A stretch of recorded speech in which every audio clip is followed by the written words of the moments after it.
워크 쉐어링의 일환으로 임금 피크제가 있습니다. 임금 피크제란 일정 연령을 기준으로 근로자의 임금을 삭감하는 대신 정년까지 고용을 보장하는 제도를 말합니다. 임금을 삭감하는 방법에는 크게 두 가지가 있습니다.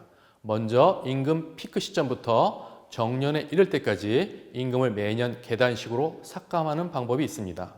또 하나의 방법은 임금을 일괄 삭감하는 것입니다. 예를 들면 55세 때 임금을 30% 삭감한 다음 60세에 퇴직할 때까지 이 수준을 그대로 유지하는 것입니다. 이처럼 50세 이후 근로소득자의 소득 변화를 가져오는 첫 번째 이슈는 임금 피크제입니다. 임금 피크제로 소득이 줄어드는 것은 달가운 소식은 아니지만 임금 피크제를 무조건 부정적으로 받아들일 일은 아닙니다. 이 시기를 은퇴 이후 할 수 있는 제2의 직업을 찾는 준비 기간으로 삼는다면 오히려 행복한 은퇴를 위한 주춧돌이 될 수 있습니다. 긍정적인 자세로 받아들이고 새로운 인생을 준비하는 계기로 삼아 보아야 하겠습니다. 임금 피크제로 차츰 감소하던 소득도 정년 퇴직을 기점으로 완전 단절됩니다. 그렇다고 국민연금의 노령연금을 바로 받을 수 있는 것도 아닙니다. 평균 은퇴 나이 53세를 기준으로 한다면 은퇴 후부터 국민연금을 받기까지 7에서 12년 정도의 소득 공백기가 생깁니다. 노령연금의 수령 시기도 점점 늦춰져 소득 공백을 완전하게 피할 수는 없습니다. 그렇다면 그 기간을 어떻게 메워야 할까요? 먼저 퇴직금으로 소득 공백을 메울 수 있는지 확인해 봐야 합니다. 퇴직금은 개인형 퇴직연금에 이체하고 연금으로 수령하면 퇴직소득세 절감도 가능합니다. 만약 퇴직금이 부족하면 연금 저축을 검토해 보아야 합니다. 국민연금의 노령연금을 수급하기 위해서는 가입 기간과 연령 요건을 동시에 충족해야 합니다.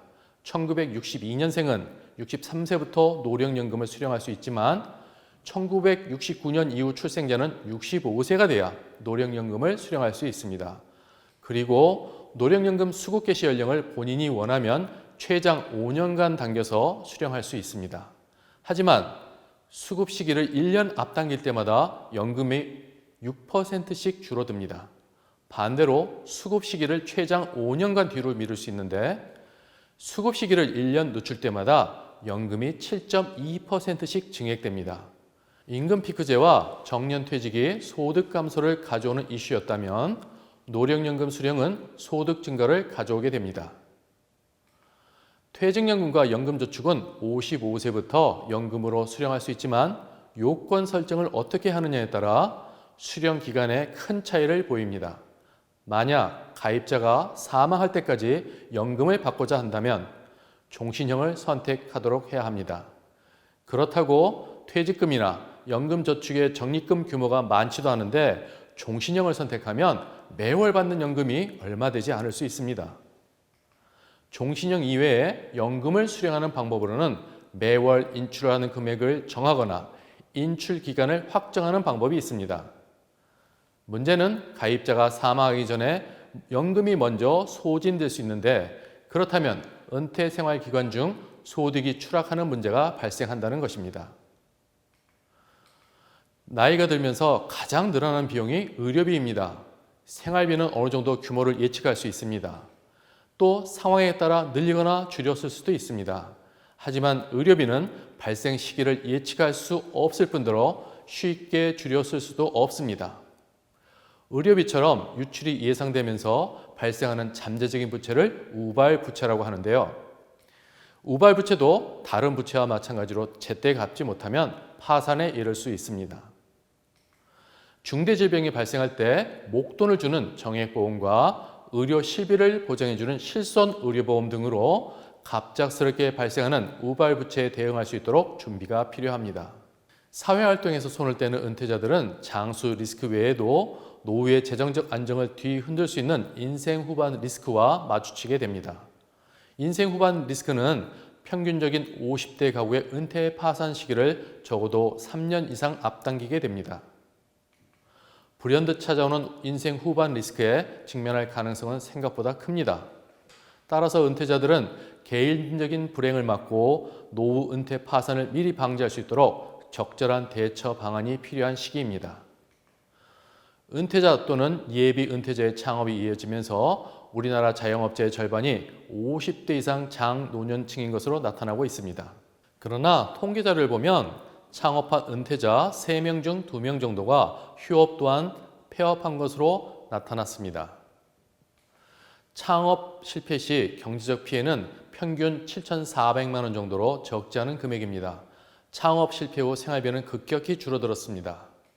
만약 생활비를 버는 것이 주 목적이라면 창업보다는 재취업을 고려하는 것이 바람직합니다. 창업이 반드시 필요하다고 생각된다면 1에서 3년 이상 충분한 준비 단계를 거쳐 실패의 가능성을 최소화시키도록 노력해야만 합니다. 50대 이상 고령자들 가운데 2명 중 1명은 사망할 때까지 암이나 심혈관 질환, 뇌혈관 질환 등 3대 중증 질병이 발생할 가능성이 큽니다. 연령이 높아질수록 치매를 앓게 될 가능성도 증가하게 됩니다. 3대 질병의 연간 의료비 부담은 질병 및 연령대에 따라 200만 원에서 900만 원까지 다양합니다. 특히 치매의 경우 3대 중증 질병보다 더 큰 의료비 부담을 주게 되므로 심각성을 더해줍니다. 간병비도 만만치 않습니다. 50대 이상 부부 중 1명 이상이 중대질병을 앓게 될 가능성은 더욱 커지므로 경제적 손실이 상당해질 수 있음을 간과하지 말아야 합니다. 과거와는 달리 요즘은 대학 졸업 후에도 자녀를 경제적으로 뒷받침해야 하는 기간이 길어지고 있습니다. 길어지는 학업 기간 이외에도 청년층의 취업난, 젊은 세대의 만원화로 인해 자녀를 두고 있는 은퇴자들의 상당수가 성인 자녀 리스크에도 노출되어 있습니다. 실제 조사에 의하면 같이 사는 성인 자녀 63%가 생활비를 안 내고 있었습니다. 이처럼 성인 자녀 리스크는 발생 가능성이 높은 만큼 은퇴 파산을 앞당기는 경제적 여파도 큽니다. 따라서 자녀가 자립할 때까지 충분한 지원이 필요하다고 생각한다면 사전에 세우는 은퇴자산 마련 계획에서도 잊지 말고 자녀의 생활비 지원 및 결혼 비용까지 고려해서 넣도록 해야 합니다. 실제 50대 이상 4명 중 1명은 금융사기를 당했거나 당할 뻔한 적이 있는 등 고령자들은 금융사기에 더 많이 노출되는 것으로 나타나고 있습니다. 그렇다면 은퇴자들이 사기꾼의 표적이 되는 이유는 무엇일까요? 은퇴자들의 고정적 수입은 크게 줄어들지만 퇴직금이나 모아둔 사업준비자금 등 자금 동원력은 상대적으로 많다고 할 수 있습니다. 하지만 그간 일만 하느라 경제 및 금융시장 변화에는 상대적으로 어두울 수밖에 없습니다. 반면 은퇴와 함께 수입이 줄어드는 만큼 마음은 조급하고 귀는 얇아질 대로 얇아진 상황입니다. 이런 틈새를 사기꾼들이 파고드는 것입니다. 금융사기 피해를 입게 되면 경제적 여파가 상상할 수 없을 정도로 커집니다. 그러므로 단기에 큰 돈을 벌려는 조급증을 잘 다스려야만 합니다. 고령화와 함께 황혼이혼도 덩달아 증가하고 있습니다. 대부분의 시간을 직장에서 보내던 남편이 은퇴와 함께 많은 시간을 집에서 보내게 됩니다. 그러면 구애받지 않고 자유로운 시간을 보내는데 익숙한 아내는 스트레스에 노출되기 시작합니다. 물론 남편 역시 갑작스러운 큰 변화로 스트레스와 강도가 높습니다.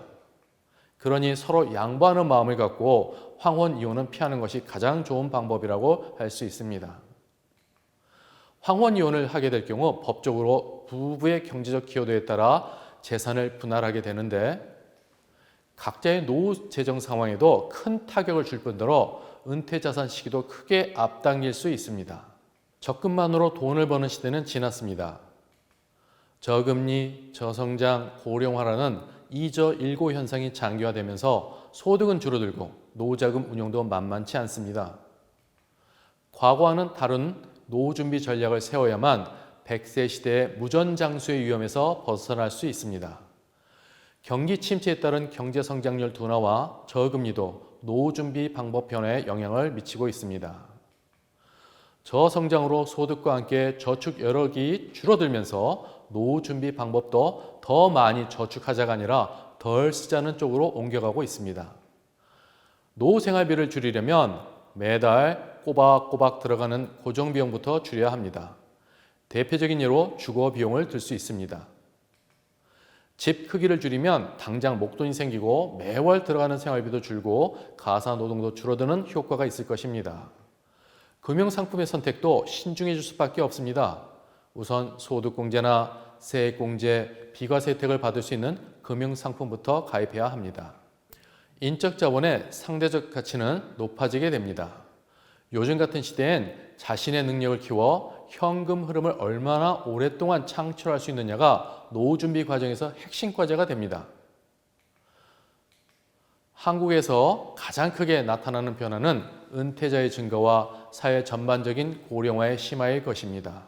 이미 한국의 성장을 견인해온 베이비 부머 세대의 은퇴가 시작되었고 향후 10년간 이 은퇴 행렬이 지속될 것입니다. 이에 따라 자산 관리의 중심이 자산 축적보다는 쌓아놓은 자산의 인출에 쏠리게 될 것입니다. 인출을 감안한 자산 관리는 적립 위주의 자산 관리와는 다릅니다. 수익률의 안정성이 더욱 중요해집니다. 예를 들어 은퇴한 투자자가 높은 수익률을 얻기 위해 주식이나 거치식 펀드 등의 위험 자산을 투자를 했는데 갑자기 서브프라임 같은 금융위기나 코로나19와 같은 팬데믹 현상이 발생했다고 합시다. 시간이 충분하면 기다리면 되겠지만 이 투자자는 이미 은퇴했기 때문에 손실이 발생했다고 해도 계좌에서 생활비를 찾아 쓰지 않으면 안 됩니다. 그렇다고 자산 관리를 예금 등 안전자산에만 의지할 수도 없습니다. 물가 상승률 때문입니다. 세후 수익률이 물가 상승률을 따라잡지 못한다면 노후 생활비가 예상보다 빨리 고갈되게 됩니다. 어떤 상품을 통해 자산 관리를 하는 것이 좋을까요? 우선 자산 관리의 목표를 명확히 세우는 것입니다. 첫째, 생계형 목적인지, 둘째, 주택 확장 자금이나 노후 생활 자금 같은 인생의 재무 목표를 달성하기 위한 자산 형성인지, 마지막으로 시장 상황을 고려하여 주식, 파생 상품, 실물 등에 투자하여 수익을 적극적으로 추구하는 자금을 모으는 것인지 목표가 명확해야 합니다. 인출을 감안한 노후 생활비는 예금보다 수익성이 높고 주식 위험자산보다는 안정적인 상품을 찾아 투자해야만 합니다. 시중에 나와 있는 금융상품이 워낙 많은 탓에 선택의 어려움을 겪게 될 것입니다. 요즘은 상당수의 금융상품이 주식을 기반으로 구성되어 주식 장세에 따라 수익률이 오르내리다 보니 투자자의 선택을 더욱 어렵게 만듭니다. 또한 금융상품의 수익률이 언제 오르고 내릴지를 정확하게 예측하거나 현재 수익률이 적정 수익률과 어느 정도 괴리가 있는지를 판단하기는 더욱더 어렵습니다. 이러한 점을 감안하여 금융투자 포트폴리오를 구성할 때는 단기간 움직이는 시장 상황에 따라 너무 민감하게 반응하지 말고 일정 기간 동안 일정 금액씩 투자하는 방식으로 구성해 나가는 것이 바람직합니다. 그런 유형의 하나가 해외 채권입니다. 해외 채권은 수익률 면에서 예금보다는 우위에 있습니다. 또한 이자 수익이 있기 때문에 금융위기 등의 위험한 상황을 겪어도 원금을 회복하는 속도가 주식 등의 위험 자산보다는 빠릅니다. 다만 일반 투자자가 해외 채권에 직접 투자하는 것은 한계가 있고 최소 가입 금액이 있는 경우도 있기 때문에 해외 채권형 펀드를 이용하는 것도 좋습니다. 해외 채권형 펀드에 투자할 때는 무엇보다 본인의 투자 목적에 맞는 펀드를 선택하는 것이 굉장히 중요합니다. 만약 단순하게 예금보다 수익률이 높으면서 안정적인 자산을 찾는다면 글로벌 채권형 펀드 같은 것을 고려해 볼 필요도 있습니다. 다만 이런 펀드는 해당 운용사의 운용 능력이 중요하기 때문에 과거 수익률 및 변동성을 면밀하게 살펴보고 신중하게 투자를 해야 합니다. 평균 수명이 늘어나면 생활비만큼 신경 써야 하는 것이 의료비입니다. 실제로 나이가 들수록 의료비에 대한 부담은 커질 수밖에 없습니다. 증가하는 노후 의료비를 준비하기 위해서는 기존에 가입한 보장성 보험의 만기부터 우선 확인하셔야 합니다. 과거에 가입한 보장성 보험의 만기는 80세인 경우가 많습니다. 그러므로 보장성 상품을 고를 때에는 보장기간이 긴 상품을 고르는 것이 가장 중요합니다. 연령이 높아질수록 고액의 의료비가 발생하는 중대 질병 발병률이 높아지기 때문에 보험에 가입할 때는 보장 기간을 가능한 길게 정해두는 것이 좋습니다. 최근에는 100세까지 의료비를 보장해주는 보장성 보험도 판매되고 있습니다. 노후 준비에서의 저성장이란 무엇일까요? 노후 준비를 하고 있는 사람들에게 저성장 추세는 무엇을 의미하는 것일까요? 준비 단계에 있는 경우라면 투자 수익률을 높여서 노후 자금을 불리는 데 한계가 온다는 뜻일 수 있습니다. 저성장 상황에서는 정부가 쉽사리 금리를 올리지 못합니다. 이미 체력이 약해지는 내수 소비와 기업들의 경쟁력에 찬물을 끼얹을 수 있는 우려 때문입니다. 예를 들면 예금이나 금리 연동형 연금보험 등에서 만족할 만한 이익을 내기 어려워지게 됩니다. 물론 국내가 아닌 해외에서 투자 기회를 찾을 수 있지만 해외 투자에 따른 위험을 감수하기 힘든 투자자라면 낮은 수익률에 만족해야만 합니다. 은퇴자에게 저성장이란 무엇을 의미할까요? 저성장은 이미 노후 자금을 모으고 은퇴한 사람들에게도 영향을 미칩니다. 은퇴자들은 대개 위험자산에 투자하기가 힘들기 때문에 예금이나 채권 등 안전자산 위주로 은퇴자금을 운영합니다. 그러나 저성장 시대에는 금리형 자산의 수익률이 좋지 못합니다. 따라서 수익률이 물가 상승률을 따라잡지 못할 경우 노후 자금이 조기에 소진될 위험에 처하게 됩니다. 이러한 방법을 타개할 방법도 역시 절약입니다. 처음에 생각했던 노후 생활비보다 적게 쓴다면, 즉 인출 금액을 줄인다면 좀 더 오랜 기간 돈을 꺼내서 쓸 수 있게 될 것입니다. 단순히 생활비를 조금 아끼는 정도로는 해결하지 못하는 경우가 많습니다. 다음 수익원이 없을 경우에는 더 적극적인 절약이 필요하게 될 겁니다. 개인들이 부를 창출하는 방법에는 크게 두 가지가 있습니다. 우선 자기가 보유한 자산에서 발생하는 소득입니다. 주식이나 부동산에 투자해 매매 차익을 얻거나 은행에 돈을 맡겨두고 이자를 받는 것입니다. 또 다른 방법은 인적 자본의 기초에 소득을 창출하는 것입니다. 직장인들이 매월 받는 월급과 자영업자가 벌어들인 소득이 여기에 해당합니다. 전자를 자산소득이라 하고 후자를 노동소득이라고 합니다. 노동소득이 중요한 이유는 무엇일까요? 자산소득과 노동소득 중 어떤 것의 가치가 더 높을까요? 금리가 높고 주식이나 부동산 가격 등이 폭등하는 시절에는 자산이 많은 사람이 소득도 많습니다. 하지만 금리가 계속 떨어지고 부동산 시장의 정체가 장기화된다면 자산소득은 줄어들 수밖에 없습니다. 주가나 부동산 가격이 폭락하는 경우에는 오히려 손실을 보기도 합니다. 단순히 계산해서 금리가 3%일 때에는 10억 원을 저축하면 연간 3천만 원의 이자 소득을 받게 됩니다. 이때 매년 3천만 원을 버는 사업소득자가 있다면 10억 원을 예금에 맡겨둔 것과 같은 인적 자본을 갖고 있는 것입니다. 지금 예금금리가 1.5%라면 3천만 원을 이자 소득으로 받으려면 20억 원의 예금을 맡겨둬야 합니다. 사업소득자의 인적 자본 가치도 2배로 뛰게 됩니다. 인적 자본을 투자 용어를 빌려 표현하면 어떤 사람이 앞으로 벌어들일 수 있는 소득을 현재 가치로 환산한 것이라고 표현할 수 있습니다. 금융자산이나 부동자산은 가격이 매겨 있고, 다시 해야 되겠습니다. 네, 다시 할게요. 금융자산이나 예. 화면 보시고 레디. 금융자산이나 부동산은 가격이 매겨져 있고 수시로 거래를 할 수도 있습니다. 하지만 인적 자본은 한 개인의 내재된 가치를 가늠하기가 쉽지 않습니다. 사람마다 가진 능력이 다른 마당에 여기에 천편일률적인 잣대를 들이대고 그 가치를 평가할 수 없는 노릇입니다. 하지만 측정하기 힘들다는 이유로 인해 그 가치를 무시해서는 안 됩니다.